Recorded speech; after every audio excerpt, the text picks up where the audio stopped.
한국경제TV는 도약하는 한국 증시와 투자자 여러분을 응원합니다.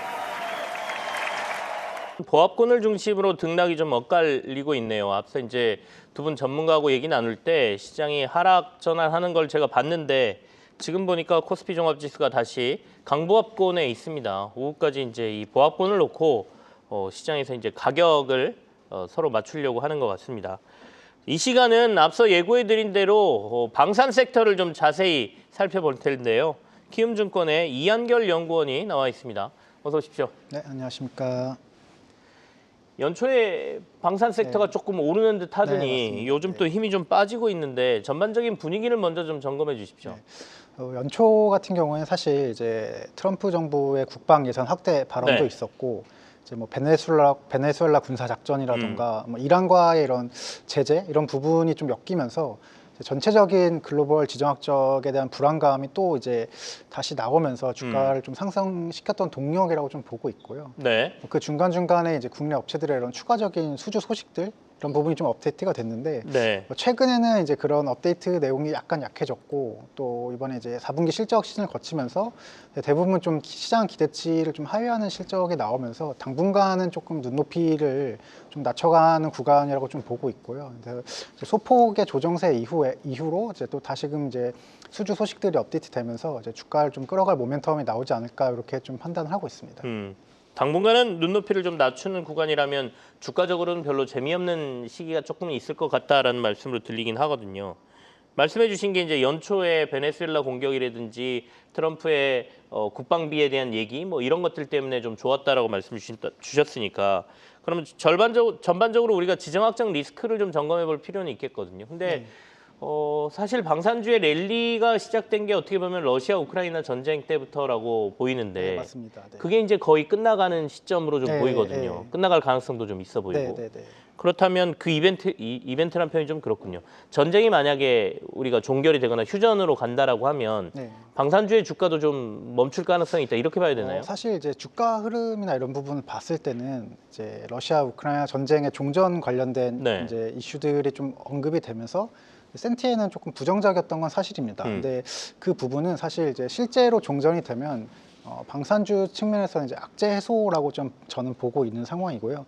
개인적으로 이제 전쟁이 종식된다 하더라도 지금 러시아와 이제 우크라이나를 두고 이제 유럽과 러시아가 계속 대립하는 구도는 지속이 될 거다라고 좀 보고 있고요. 기본적으로 이제 방산 이제 업종에서 이런 방위력에 대한 이제 증강기조는 이제 롱텀하게 5년에서 10년을 잡고 가는 그런 플랜들이기 때문에 단기적으로 종전이 된다 하더라도 이런 방산 무기 수요들이 꺾이지는 않을 거다라고 좀 보고 있고요. 오히려 이런 글로벌 지정학적 긴장감이 좀 유지가 되면서 유럽이나 이런 이제 중동 지역, 그다음에 뭐 중국을 둘러싸고 이제 아시아 태평양 지역의 이런 방위비 지출 확대 기조는 계속 지속될 거다라고 좀 보고 있어서 여전히 탄탄한 수요가 뒷받침되고 있다라고 좀 보고 있습니다. 말씀하신 것처럼 러우 전쟁이 끝난다 하더라도 약간 유럽 국가들 입장에서는 불안감이 여전히 남아 있고요. 이번에 맞습니다. 그린란드 사태에서도 미국이 사실상 나토에서 빠져버렸으니까 결국에는 방위비 미국이 내던 거 유럽 국가들이 내야 되니 이런 이슈는 좀 지속될 것 같다라는 말씀으로 이해가 되고요. 그럼 최근에 이제 우리 시장에서 이 방산 섹터에 여러 가지 이슈가 있습니다만 가장 관심 갖는 게 캐나다 잠수함 수주인 것 같거든요. 지금 굉장히 총력을 펼치고 있는 것 같긴 한데 수주의 가능성은 어느 정도로 보고 계세요? 일단 뭐 굉장히 수주 규모가 큰 사업이고 이제 좀 총력전 양상을 좀 띠고 있는데 사실 이제 이 캐나다 잠수함 사업에서 여러 가지 평가 항목이 있는데 기술적인 측면에서는 지금 이제 두 후보군인 독일 업체에 대비해서 사실 뭐 크게 밀리진 않는 상황이고 오히려 이제 납기 측면만 보면 이제 저희가 조금 더 경쟁력이 있다라고도 좀 볼 수 있습니다. 근데 다만 이제 뭐 앞서 언급했던 대로 이제 워낙에 좀 총력전의 양상을 띠다 보니 이런 외교적인 뭐 그 추가적으로 뭘 더 해줄 수 있는지 뭐 산업적인 협력이라든지 이런 걸 뭘 더 줄 수 있는지 이런 부분이 좀 중요하게 작용한다라고 좀 보고 있고요. 그래서 최근 들어서는 저희 뭐 정부 차원이나 아니면 이제 하나와 HD 현대 원팀 차원에서도 이제 하나 그룹이나 HD 현대 그룹이나 이제 여러 가지 그룹사 차원에서의 이런 캐나다 사업 확대, 이런 에너지라든지 이런 사업들이 확대가 되면서 좀 서포트를 하고 있다라고 좀 보고 있고요. 그래서 수주 같은 경우에는 이제 조금 더 지켜봐야 될 필요가 있지만 여전히 좀 그래도 유리한 환경이지 않나 이렇게 좀 판단하고 있습니다. 한 7대3 요 정도 될까요? 7대 3이라고 뭐 표현하기 좀 그렇지만 뭐 7대 3, 6대 4 정도. 예. 7대3, 6대4. 그래도 우리가 상대적으로 수주 근소하게, 가능성은 조금 예. 근소하게 높은 편이다. 근데 이제 캐나다가 워낙 큰 사업이다 보니까 잠수함 말고도 그 외에 다른 것들 요구를 좀 하고 있는데 네. 이걸 얼마나 어떤 나라에서 충족을 해주느냐 이 문제가 좀 남아 있는 것 같긴 하거든요. 만약에 우리가 캐나다 잠수함을 수주하게 된다라고 하면 앞서 이제 컨소시엄 한화하고 HD 현대그룹 컨소시엄이라고 말씀 주셨는데 네, 맞습니다. 그 외에도 어떤 파급 효과가 우리한테 좀 있을까요, 이 사업이? 우선은 이제 잠수함 건조 규모만 이제 한 10조 원 정도가 되기 때문에 네. 하나 쪽 측면에서는 이제 특수선 쪽의 매출이 이제 급증하기 시작할 거다라고 좀 보고 있는 상황이고요. 그 외에도 이제 잠수함, 이제 국내 잠수함의 이런 네. 수출 실적이라든지 레퍼런스 측면에서도 의미가 있기 때문에 캐나다 잠수함 이후로도 이제 다른 주요 국가들의 잠수함 사업들의 수주가 좀 잇따르면서 이제 국내 이제 방산 조선 이제 조선 내에서도 이제 방산 쪽에 성장세가 좀 뚜렷하게 나타날 거다라고 좀 보고 있고 관련된 산업들의 이런 밸류체인 부품단이나 이런 부분까지도 그 파급 효과가 좀 이어지지 않을까 이렇게 좀 판단을 하고 있습니다. 언제쯤 수주 결과가 지금 나올 걸로 시장에서 보고 있습니까? 지금 이제 3월이 이제 본 입찰인데 네. 빠르면 한 5, 6월 정도의 결과가 좀 나오고 늦어지면 하반기 정도로 좀 예상이 되고 있는 상황입니다. 늦어지면 하반기까지도 좀 밀리겠군요. 어쨌든 캐나다 잠수함과 관련돼서 우리 기업하고 정부가 같이 뛰고 있는데 좋은 결과가 좀 있었으면 좋겠습니다. 방금 전에 부동산과 관련된 속보가 몇 개 나갔습니다. 구윤철 경제부총리가 다주택 양도세 중과 세입자 계약 기간까지 유예를 해주겠다. 그러니까 이제 5월 9일이죠. 5월 9일까지 안 되면 무조건 중과를 부활시킨다라고 했었는데 이게 이제 집이 안 팔리고 계약자에 있는 관계 뭐 이런 것들까지 고려해서 유예를 좀 해주겠다라는 얘기가 나왔다는 점 제가 말씀드리고요. 또 5월 9일 전 계약 후 4개월에서 6개월 내에 잔금 시 유예를 해주겠다라는 내용도 나왔습니다. 부동산 시장과 관련된 속보가 몇 개 나와서 전해드렸습니다. 방산 섹터와 관련된 얘기를 하고 있는데 각 사별로 한번 점검을 해볼 필요 있겠습니다. 일단 하나 에어로스페이스부터 좀 점검을 해주십시오. 에어로스페이스 같은 경우에는 이제 일단 대부분 방산 업체들 실적은 조금 부진한 측면이 있는데 네. 각각의 이유가 있지만 올해 성장성 측면에서 에어로 같은 경우에는 이제 폴란드 사업들이 좀 계속되고 있고 폴란드 외에 이런 이집트나 호주 사업들의 매출로 좀 올라오면서 지금 여전히 수출 비중을 좀 높게 가져갈 거로 좀 보고 있는 상황이고요. 방산 매출이 증가하는 만큼 수익성도 계속 좀 증가하는 구간은 이어질 거다라고 좀 보고 있는 상황입니다. 그리고 추가적으로 이제 수주 파이프라인 같은 경우에는 지금 에어로스페이스는 이제 가장 플랫폼이 좀 다양하고 여러 지역에 걸쳐서 이제 수주 파이프라인이 좀 업데이트되고 있다 보니까 주목할 만한 지역이나 이제 아이템으로는 이제 사우디 쪽의 이런 지상무기 체계 수주 사업이나 네. 그다음에 루마니아 장갑차 사업도 올해 좀 얘기가 되고 있는 걸로 알고 있고요. 그리고 지금은 이제 약간 소강 상태에 있지만 이제 스페인 자주포 사업도 이제 좀 추진이 되고 있는 상황입니다. 그래서 연내 좀 굵직한 사업들이 좀 많이 얘기가 되고 있고 에스토니아나 이런 지역에서는 이제 K9의 추가 구매 이런 얘기도 있기 때문에 올해 수주는 작년 이상을 좀 기대해봐도 좋을 것 같다라고 좀 말씀을 드리고 있고요. 올해보다는 아까 작년보다는 올해 네, 하나 에어로스페이스 예. 수주가 훨씬 더 나을 것 같다 이런 말씀이시네요. 맞습니다. 예. 방금 전에 말씀하신 여러 가지 파이프라인 중에 뭐가 나와줘야 주가가 제일 탄력이 좋을 것 같습니까? 규모로 치면은 이제 사우디의 이런 지상무기 체계 사업이나 네. 아니면 스페인 자주포 사업도 이제 규모가 좀 꽤 크기 때문에 이런 부분이 좀 빠르게 진행이 되면 이제 주가는 좀 상승 모멘텀을 다시 탈 수 있을 것 같다라고 좀 보고 있습니다. 그 외에 점검할 건 없습니까? 하나 에어로스페이스? 다른 걸로 넘어가려고요. 그러면 네, 현대로템으로 갈까요? 그러면 다음은 이제 현대로템인데 현대로템은 루마니아 수주, 폴란드 이런 이슈가 좀 큰 것 같아요. 어떻게 보고 계시고 현재 상황 좀 설명해 주십시오. 네, 이제 로템 같은 경우에는 작년부터 얘기가 좀 많이 나왔었던 이라크나 페루 사업들이 올해는 좀 가시권에 들어왔다라고 좀 보고 있고요. 페루 사업은 이제 본 계약만 남은 상태이기 때문에 가능성이 좀 높은 편이다라고 좀 판단을 하고 있고 이라크 같은 경우에도 지금 이라크의 내부적인 소통 체계가 좀 정리가 필요한 상황인데 이 부분이 정리되면 이제 이라크 전체 사업도 다시 좀 추진이 되지 않을까 이렇게 좀 판단을 하고 있고 그 외에 이제 루마니아 사업 같은 경우에도 이제 하반기 정도를 목표로 루마니아 전차 사업에 대해서도 좀 지속적으로 관심을 가질 필요가 있다라고 좀 보고 있습니다. 그래서 루마니아 쪽도 지금 K2 전차에 좀 관심을 많이 가지고 있는 상황이라 네. 수주 가능성이 좀 높다라고 보고 있는 상황이고, 작년부터 로템 같은 경우에는 이제 중동형 개량 버전으로 이제 K2 전차 성능 개량 이제 작업을 좀 했는데, 이제 올해 여름에 이제 그 성능 개량한 K2 전차의 이런 시험 평가가 있습니다. 그래서 이 시험 평가를 전후로 해서 뭐 중동이나 아프리카 쪽 모멘텀도 본격화될 걸로 예상을 하고 있어서 올해 로템도 이제 좀 풍부한 수주 파이프라인을 가지고 있다라고 좀 봐주시면 좋을 것 같습니다. 어떻게 보면 전차에 신제품 나올 시기여가지고 살려는 사람들이 나 그 신제품 보고 살 거야 이런 수요가 좀 있으니까 결국엔 그게 좀 나오고 난 다음에 하반기 쪽에 몰릴 가능성이 있어 보인다 이런 말씀으로도 이해가 되네요. 네, 맞습니다. 네. 한국 항공우주는 어떻습니까? 최근에 그래도 제일 좀 나아요, 그죠? 네, 한국항공우주 같은 경우에는 이제 주가가 좀 견조했는데, 네. 아무래도 연초부터 KF, 그러니까 작년 말에 UAE 이제 정부의 UAE 순방 당시에 이런 수출 계약과 관련해서 이제 KF21의 비중이 좀 컸던 걸로 알고 있고, 그래서 이런 부분에 대한 기대감이 좀 녹아 들어간 걸로 예상을 하고 있고, 한카이 같은 경우에는 이제 올해 이 KF21이 지금 국내 양산은 진행이 되고 있는데 수출은 아직 이제 사례가 없습니다. 근데 올해 첫 수출을 좀 기대를 하고 있고, 그만큼 이제 작년 대비해서도 카이 쪽에 이런 올해 신규 수주 가이드라인이나 이런 부분도 더 높아졌기 때문에 여기에 대한 이제 수출에 대한 기대감을 좀 계속 가져갈 만하다라고 좀 보고 있고요.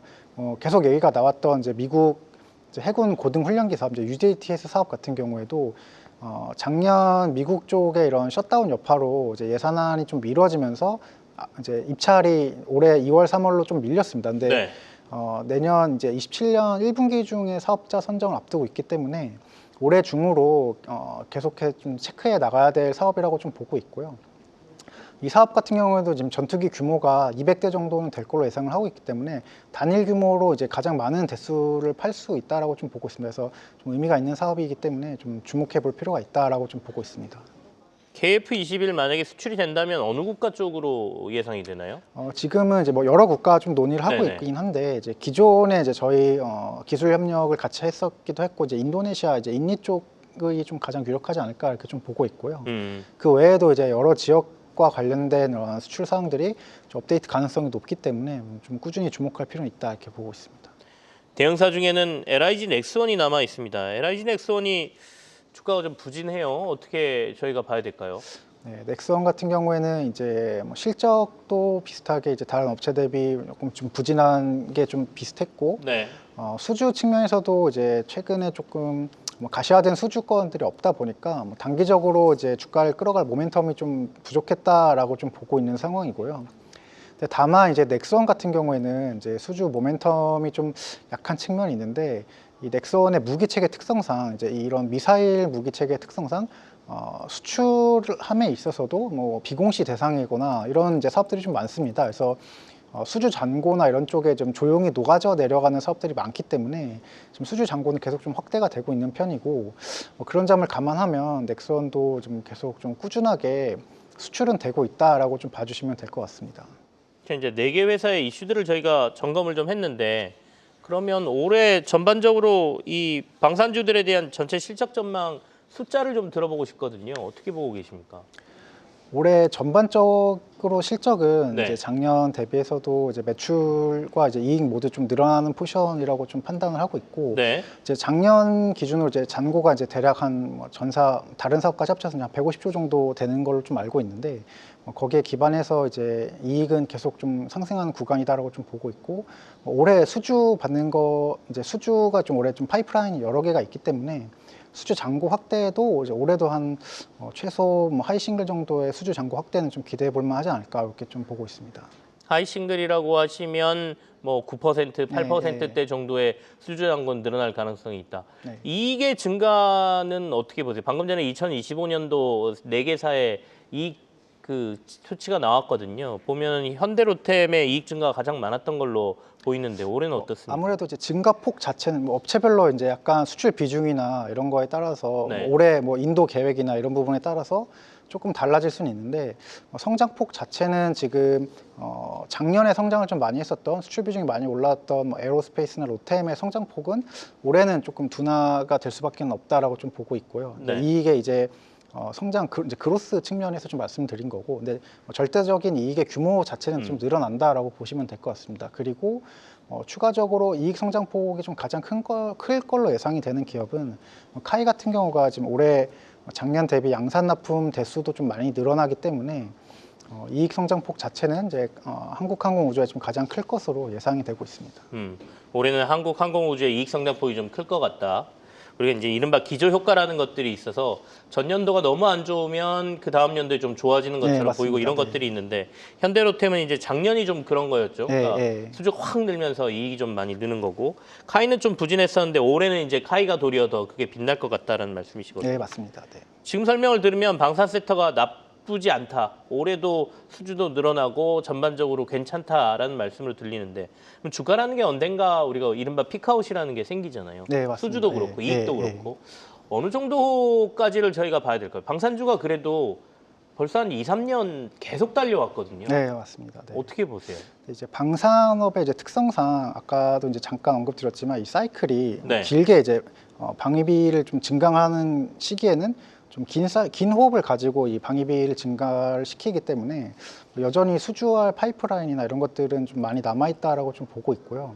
여기에 이제 국내 업체들의 뭐 증설이라든지 이런 부분도 특히 이제 해외 쪽의 현지 증설이나 이런 부분도 좀 검토가 되고 있고 그래서 향후 2, 3년간의 이제 증익 사이클은 지금 수주 잔고만으로도 좀 담보가 된다라고 좀 보고 있습니다. 이 이후의 업사이드 같은 경우에는 앞으로 1, 2년간의 이제 수주 파이프라인이 또 결정을 하게 될 거라고 생각을 하고 있고요. 근데 네.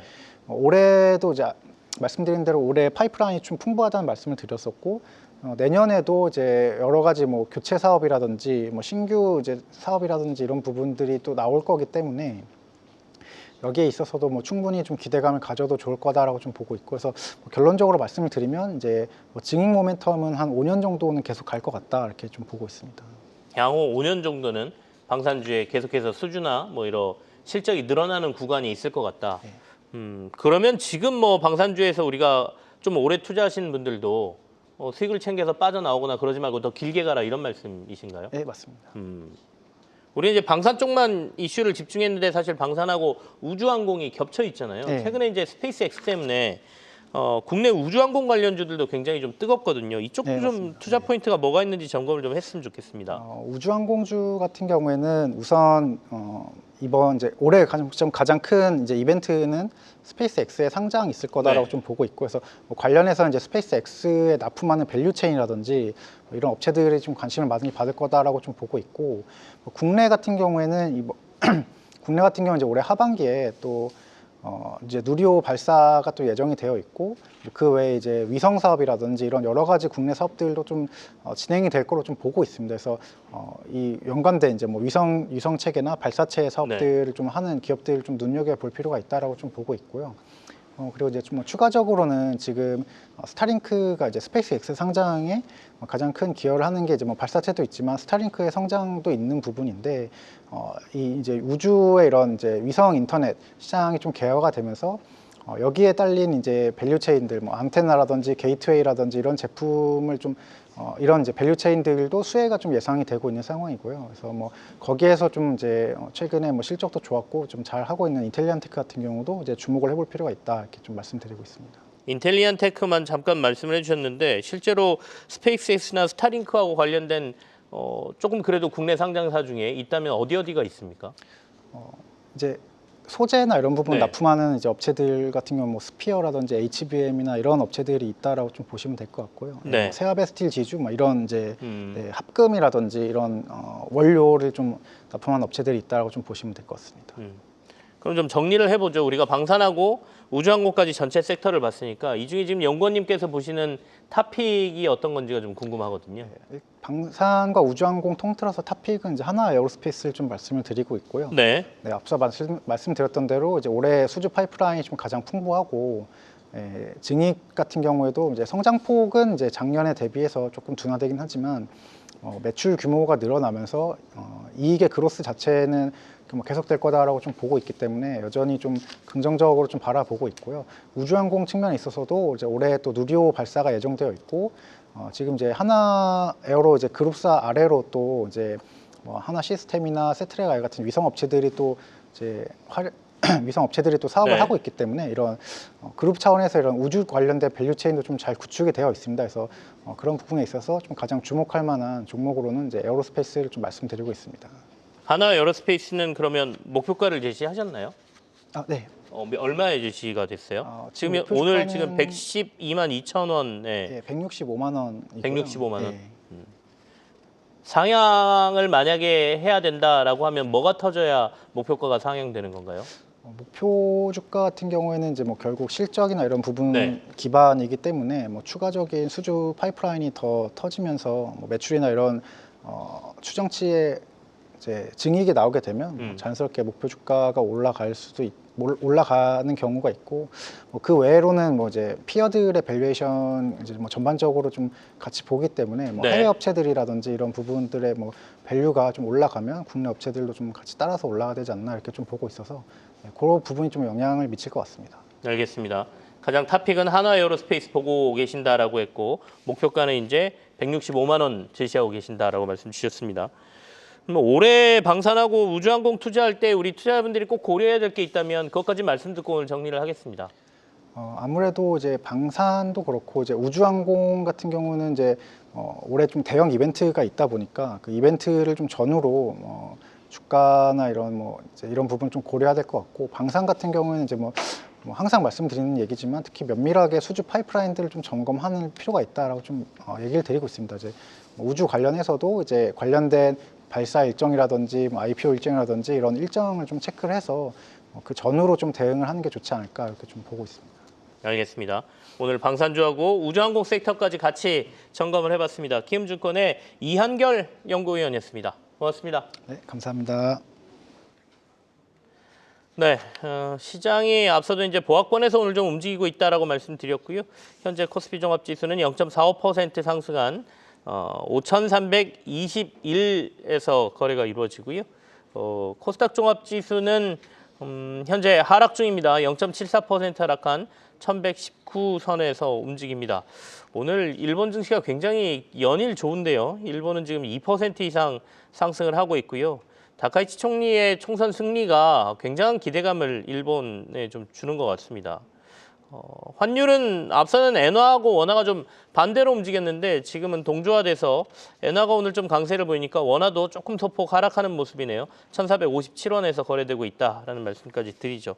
다음 시간 예고를 좀 해드리겠습니다. 앞서 제가 이제 일본 증시 얘기한 게 다음 마켓 인사이트 시간에 KB증권 임재균 연구위원이 나와서 자민당의 압승과 관련된 여러 가지 국제관계 또는 금융시장에 대한 얘기를 좀 해드리려고 합니다. 엔화, 채권시장, 통화정책 다들 좀 영향이 있을 테고요.